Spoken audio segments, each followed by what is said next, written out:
আর এখান থেকে শুরু হচ্ছে আমাদের হরিদ্বার যাত্রা। আর ঠিক এই স্থান থেকে আমরা যত এগোবো তত এমন বড় বড় সব স্ট্যাচু আমরা দেখতে পাবো, যেন মনে হবে যে এখানকার জীবন যেন সত্যি লার্জার দ্যান লাইফ। পূর্ণ ভারত ভূমির পূর্ণভূমি এই হরিদ্বার। দীঘা, পুরী, দার্জিলিংয়ের গণ্ডি পেরিয়ে বাঙালির সবচেয়ে প্রিয় ভূমি এই হরিদ্বার। এবারের গন্তব্য হরিদ্বার, ঋষিকেশ হয়ে মথুরা, বৃন্দাবন, আর তারপর আগ্রা হয়ে ঘরে ফেরা। প্রথম পর্বে হাওড়া থেকে দোন এক্সপ্রেসে হরিদ্বার পর্যন্ত যাত্রাপথের অভিজ্ঞতা ইতিমধ্যেই আপনাদের সাথে শেয়ার করেছি। আজকের এই দ্বিতীয় পর্বে থাকছে হরিদ্বার। এখন বাজে 7:10 আর আমরা নেমে পড়লাম হরিদ্বার রেলওয়ে স্টেশন। আর এসকেলেটার থাকা এখানে ভীষণ সুবিধা। টোটো ঠিক হলো জনপ্রতি 20 টাকা। কেদারনাথ, বদ্রীনাথ, গঙ্গোত্রী বা যমুনোত্রী সর্বত্রই প্রবেশের দ্বার হলো হরিদ্বার। আগের থেকে হোটেল বুক না থাকায় টোটোওয়ালাই আমাদেরকে বেশ কয়েকটি হোটেল ঘুরিয়ে দেখায়। এবং শেষমেশ পছন্দ করলাম শ্রী সিদ্ধ আশ্রম। 1000 টাকা থেকে মোটামুটি এখানে ঘর শুরু। আর সোজা পথে হাঁটলে বিষ্ণুঘাট এখান থেকে মিনিট 10 রাস্তা। আর লিফটের ব্যবস্থা থাকায় লাগেজ তুলতে কোনো অসুবিধা হয়নি। চলুন আপনাদেরকে একটা মজাদার জিনিস ঘুরিয়ে দেখাই। क्या नज़ारा है, ওয়াও, সত্যি মুগ্ধ হয়ে গেলাম। ইতিমধ্যে আমাদের তো সবার পেটে চুহা দৌড়াচ্ছে, চুহা। সামনে একটা দোকানে গরম গরম পুরি ভাজতে দেখে তাই ঢুকে পড়লাম। এটা হলো একটা ডাল টাইপের কিছু একটা, এটা আলুর তরকারি, খাওয়া যায় 50 টাকা করে পার প্লেট। সবগুলো এখন টাটকা ভেজে দিয়েছে, ফ্রেশ আছে খাবারটা। ফ্রেশ হয়ে গাড়ি ঠিক করে বেরোতে বেরোতে আমাদের 11টার একটু বেশিই হয়ে গেল। আমরা চলেছি চণ্ডী মন্দিরের উদ্দেশ্যে। আশ্রম থেকে আমরা দুটো টোটো বুক করেছি। একটা টোটো একটু বার্গেন করতে হয়েছে, টোটোতে 1000 টাকা করে নিয়েছে। আর আজকে আকাশটাও বিশাল ঝকঝকে, তবে রাস্তা বড় মারাত্মক, বিশেষ করে টোটোই করে যেতে গেলে। একদিকে পাহাড় রয়েছে উঁচু, এদিকে হচ্ছে পাহাড়ের উল্টো দিকটা ছাদ রয়েছে। চণ্ডী মন্দির পৌঁছতে আমাদের সময় লাগলো 10 থেকে 15 মিনিট। 50 का है चंडी माता जी का।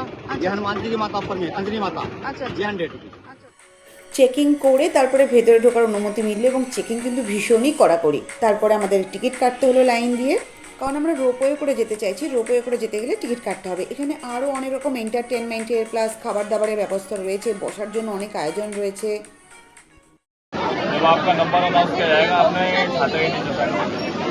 কিছুক্ষণ অপেক্ষা করার পর আমাদের টিকিটের নাম্বার ধরে অ্যানাউন্স করা হলো। তারপর আমরা চললাম রোপওয়ের উদ্দেশ্যে।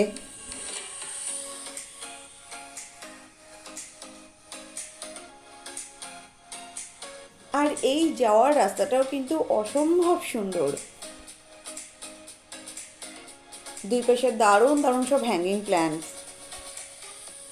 বাপরে, এ তো মানে ভিড়ের সময় এখানে কি মারাত্মক ভিড় হয়। আর একটা ব্যাপার হলো যে রোপে চড়ার হরেক সতর্কবার্তা এখানে সর্বত্র লেখা রয়েছে। আর রয়েছে প্রচুর স্টাফ, ভীষণই কড়া সিকিউরিটি। করে ভাবেন, আমি তো ভীষণ ভয় পাচ্ছি। আরে বাস, আমরা এবার রোপওয়ে দিয়ে চণ্ডী মন্দিরের উপরে যাচ্ছি। এটা একটা অসাধারণ অভিজ্ঞতা, আমার পুরো ভেতর শুকিয়ে যাচ্ছে। তবে ভয় পেতে পেতেই উপর থেকে গঙ্গাকে দেখলাম। আর কথা দিতে পারি যে সারা জীবন মনের ফ্রেমে বন্দী হয়ে থাকবে এই অভিজ্ঞতা। একবার টিকিট কাটা হয়ে গেলে সেই টাকার ফেরতযোগ্য নয়। যদি কিনা আবহাওয়া খারাপ থাকে, তার জন্য রোপওয়ে দেরি হতে পারে, রিশিডিউল করা হতে পারে, তো সেক্ষেত্রে টাকা ফেরত দেবে। তবে এখানে জুতো রাখতে গেলে কোনো টাকা লাগে না। সাধারণত যে দোকানগুলো থেকে পুজোর সামগ্রী কেনা হয় সেখানেই জুতো রেখে হাত ধুয়ে যাওয়ার ব্যবস্থা আছে।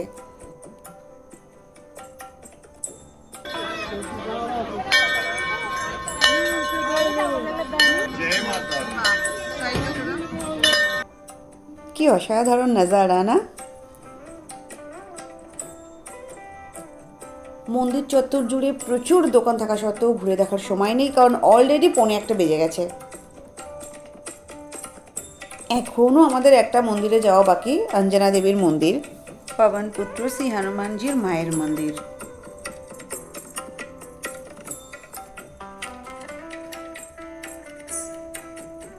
দুপুর গড়িয়ে গেছে, ইতিমধ্যে পেটে পড়েছে টান, আর খাবার দেখে মন উচাটন। হরিদ্বারের লস্যি খুব বিখ্যাত, তো এখানে এসে সেটা মিস করতে চাইলাম না। 50 টাকা করে পার গ্লাস। আর ফিরতি পথে চমকপ্রদভাবে দেখা পেলাম বারাসিঙ্গার। रेलिंग पे कोई जोर मत देना, टूट सकता है। বানর পর্যন্ত তো ঠিক ছিল, কিন্তু বারাসিঙ্গা দেখে সবাই যখন দারুণ উৎফুল্ল তখনই টের পেলাম পেট খিদেতে চোচো করলো। গেটের বাইরে খাবারের দোকান পর্যাপ্ত নয়। গেটের বাইরে পেলাম মিক্সড ফ্রুট স্যালাড, 60 টাকা করে প্লেট। আপাতত তাই দিয়েই পেট ভরানোর জন্য ঠিক করলাম। অবশ্য এখানে চা বিস্কিটের দোকানও ছিল।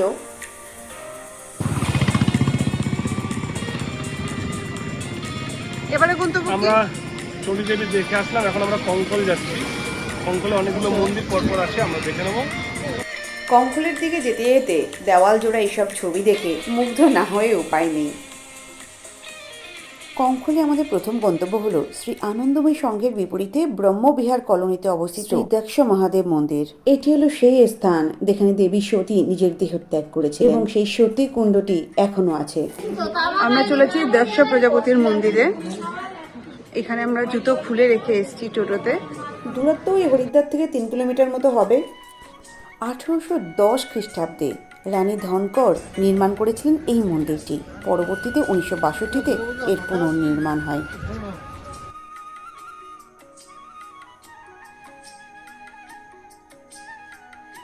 প্রথমেই ঢুকলাম মূল দক্ষেশ্বর শিব মন্দিরের পাশে যে দশম মহাবিদ্যার মন্দির, সেখানে নবরাত্রি উপলক্ষে মহাবিদ্যাকে নিবেদনের জন্য এখানে দেবীর ভক্তদের বিশেষ সমাগম হয়। বৈষ্ণোদেবী, ছিন্নমস্তি, ধূমাবতী, বগলামুখী, মাতঙ্গী, কমল, এই হচ্ছে আমাদের দশম মহাবিদ্যা। দশম মহাবিদ্যার কথা বলা হয় খুব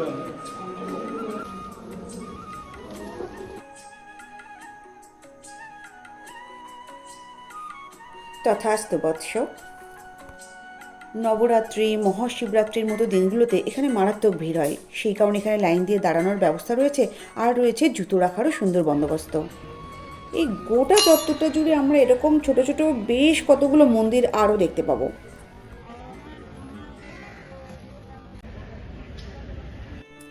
আর এটি হলো সেই মূল দক্ষেশ্বর শিব মন্দির। মন্দিরের প্রধান ফটক দিয়ে এখন প্রবেশ নিষিদ্ধ, ফলে পাশে বাঁদিকের একটি গেট দিয়ে প্রবেশ করতে হচ্ছে।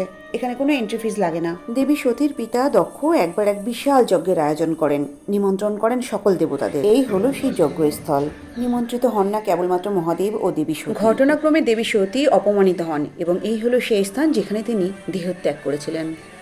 আর তারপরের গল্প তো আমাদের সকলেরই জানা। মারাত্মক ক্রুদ্ধ শিবের নির্দেশে বীরভদ্র দক্ষের শিরচ্ছেদ করেন।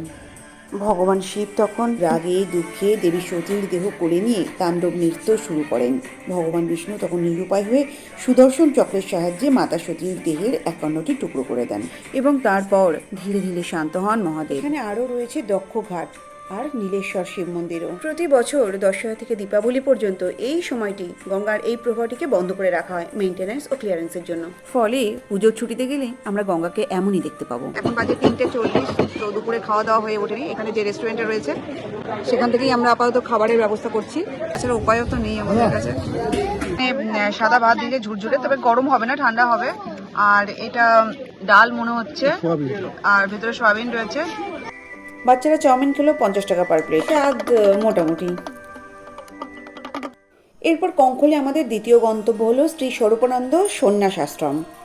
তবে হরিদ্বারে এত আশ্রম রয়েছে যে সব ঘুরে দেখা কোনো মতেই সম্ভব না। এই আশ্রমটিতে আসার একটা বিশেষ কারণ আছে। কারণ হলো এই রাম লেখা পাথরটি, যা কিনা জলে ডোবে না।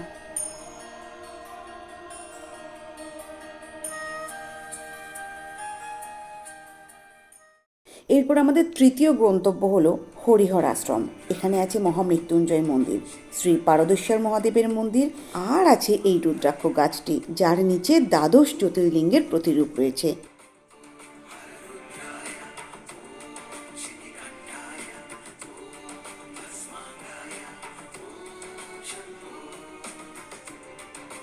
এটি হলো শ্রী পারদেশ্বর মহাদেব মন্দির। আর এখানে যে শিবলিঙ্গটি দেখতে পাচ্ছি, এটি 151 কেজি পারদ দিয়ে তৈরি একটি শিবলিঙ্গ। আর এটি হলো সেই মহামৃত্যুঞ্জয় মন্দির।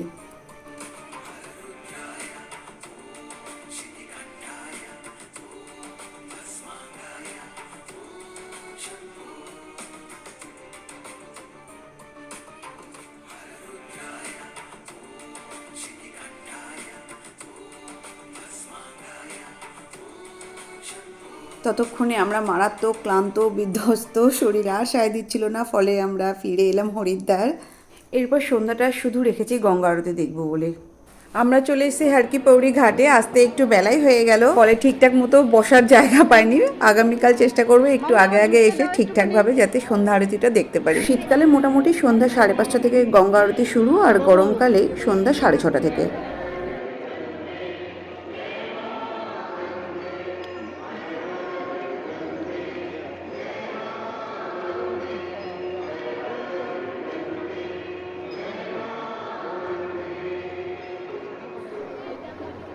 গঙ্গা আরতি সুন্দর করে দেখতে গেলে অবশ্যই হারকি পৌরি ঘাটে 2টো থেকে 2:30টার মধ্যে চলে আসতে হবে। এবার চলে আসি কোথায় থাকা যায় সেই সম্পর্কে। শ্রী সিদ্ধ আশ্রমটিতে, মানে যেখানে আমরা রয়েছি সেই ঘরটা এরকম। এখানে এসি রয়েছে আর বড় আয়না রয়েছে, বাথরুমটাও বেশ বড় সড়ো। এখানে গরম জল ঠান্ডা জলের উভয়েরই ব্যবস্থা রয়েছে। বেশ ভালো রুমটি। এরপর চলে আসি হরিদ্বার আর কিছু টাকার জায়গা নিয়ে। এটা হলো গীতা মন্দির, স্বল্প খরচে থাকার জন্য খুবই ভালো। যোগাযোগের নাম্বার দিয়ে দিলাম এখানে, সঙ্গে আছে লাগোয়া কিছু দোকানও। এটি হলো সেই মূল মন্দির, শ্রী গীতা মন্দির। মন্দিরে একটু প্রবেশ করে দেখে নেওয়া যাক। এখানে সিঙ্গেল বেড, ডাবল বেড সব রকমেরই সুবিধা রয়েছে। আর রয়েছে সংলগ্ন কিচেনও, বাথরুমে রয়েছে গিজারের ব্যবস্থাও। আর পরের পছন্দ হলো হোটেল বিক্রান্ত। এটা বিষ্ণুঘাটের একদমই কাছাকাছি অবস্থিত। 800 থেকে 1000 টাকার মধ্যে এখানে ঘর অ্যাভেলেবেল। আগের বার হরিদ্বারে গিয়ে এই হোটেলেই উঠেছিলাম। ঘরগুলো ছোট হলো, বেশ পরিষ্কার পরিচ্ছন্ন। সবচেয়ে বড় কথা এখানে ডরমিটরি ব্যবস্থা রয়েছে। 3 নম্বরে রাখবো হোটেল গঙ্গানিয়ার, যদিও একে 1 নম্বরে রাখা উচিত ছিল, কারণ একেবারে বিষ্ণুঘাটের সম্মুখে, মানে এখান থেকে আমি দারুণভাবে গঙ্গাকে উপভোগ করতে পারবো। মোটামুটি 1000 টাকা থেকে এখানে ঘর ভাড়া শুরু। সঙ্গে দিলাম যোগাযোগ নাম্বার, অন্তত মাস 3 আগে যোগাযোগ করতে পারলে খুব ভালো হয়। পাশেই রয়েছে আরেকটি হোটেল, হোটেল ভগবতী নিবাস। তবে সবসময় বলবো যে হোটেল বুক করার আগে ভালো করে খোঁজ খবর নিয়ে নিন। তবে হরিদ্বারে দুগ্ধজাত যে কোনো খাবার দারুণ, তার কোয়ালিটি, যেমন কোয়ালিটি তেমনি তার স্বাদ। 3 দিনে সাবার করেছে প্রচুর কুলফি, লস্যি, পুরো জাল দিয়ে দিয়ে গাঢ় হয়ে যাওয়া দুধ, 40 টাকা করে গ্লাস, এবং সেই গ্লাসের যা সাইজ, বাপরে, খেলে আর কিচ্ছু খেতে হবে না সকালে। এখানকার রাবড়িও তেমন অনবদ্য। সত্যি বলছি, হরিদ্বারে এসে যদি আপনি এগুলোর স্বাদ না নেন তো যে কি মিস করে যাবেন। 1 গ্লাস লস্যি 50 টাকা, কিন্তু এটা হচ্ছে অ্যাকচুয়ালি ব্যাপারটা, লস্যিটা পুরোটাই বেশ গাঢ়। দেখো, পুরো চিল। আর যে প্যারা, প্যারা টেস্টি আছে। স্পেশাল প্যারা 10 টাকা, 400 টাকা করে কেজি। আর পিস হিসেবে নাম তো 10 টাকা হলো। আর লাড্ডু, এটা খুব সুন্দর 280 টাকা বা 250 টাকা করে কেজি বলছে। আর পিস হিসেবে নিলে একটা লাড্ডু বললো খুব সম্ভবত 8 টাকা হবে। মতিচুরের লাড্ডু টেস্টি আছে, কেন ভালো না বলছি। কেমন লাগে? 30 টাকা কুলফি। আর এটা হলো ড্রাই ফ্রুট লস্যি, নানা রকম মিক্সড ড্রাই ফ্রুটস এর মধ্যে দেওয়া রয়েছে। এটা 70 টাকা করে, না এটা 80 টাকা করে পার গ্লাস। তবে এই চেনা চাট অবশ্য খাওয়া হয়নি, শুধু দেখতে ভালো লাগছিল বলে ভিডিওটা করে ফেলেছি।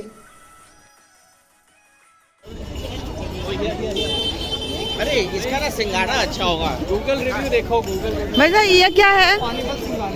ও পানি ফল, আচ্ছা আচ্ছা। তবে মিল বলতে দাদা বৌদির হোটেল। এখানে অনেকগুলো দাদা বৌদির হোটেল রয়েছে, তার মধ্যে বাঁকুড়ার বলাই মুখার্জির হোটেলটি আমাদের খুব পছন্দ হয়েছে। চলুন দেখা যাক যে ওখানে কেমন কেমন খাবার পাওয়া যায়।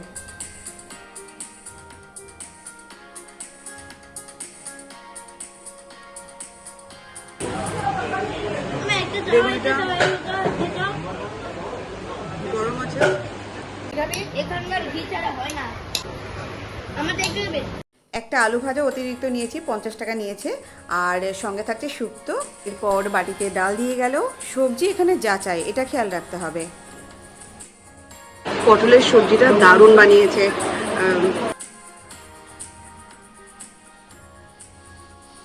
ডিফারেন্ট টেস্ট হয়েছে। সঙ্গে দিয়েছে চাটনি, পাঁপড় আর একটা অতিরিক্ত রসগোল্লা। এটা পায়েস, আর কত করে এটা? এটা 40 টাকা। আর মিষ্টি দই? মিষ্টি দই 30 টাকা। আর মিষ্টি? মিষ্টি 30 টাকা। এরপর চলো বাইরে যেতে হবে, হাত ধোয়া লাইন পড়ে যাবে এখানে নয়তো। হরিদ্বারের বাজারটা শপিং এর জন্য ভীষণই বেশ মজাদার। এখানে পসরা সাজিয়ে বসে আছে হরেক রকমের দোকান, যেমন তার দামের তারতম্য তেমনি কোয়ালিটিরও।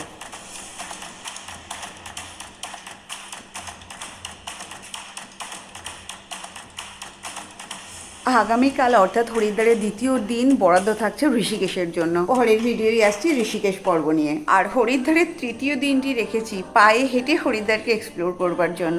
ভিডিওটিকে ভালো লাগলে প্লিজ আমাদের এই ছোট্ট চ্যানেলটিকে লাইক এবং সাবস্ক্রাইব করতে ভুলবেন না। দেখা হচ্ছে পরের ভিডিওয়। সকলে ভালো থাকবেন, সুস্থ থাকবেন, বাই।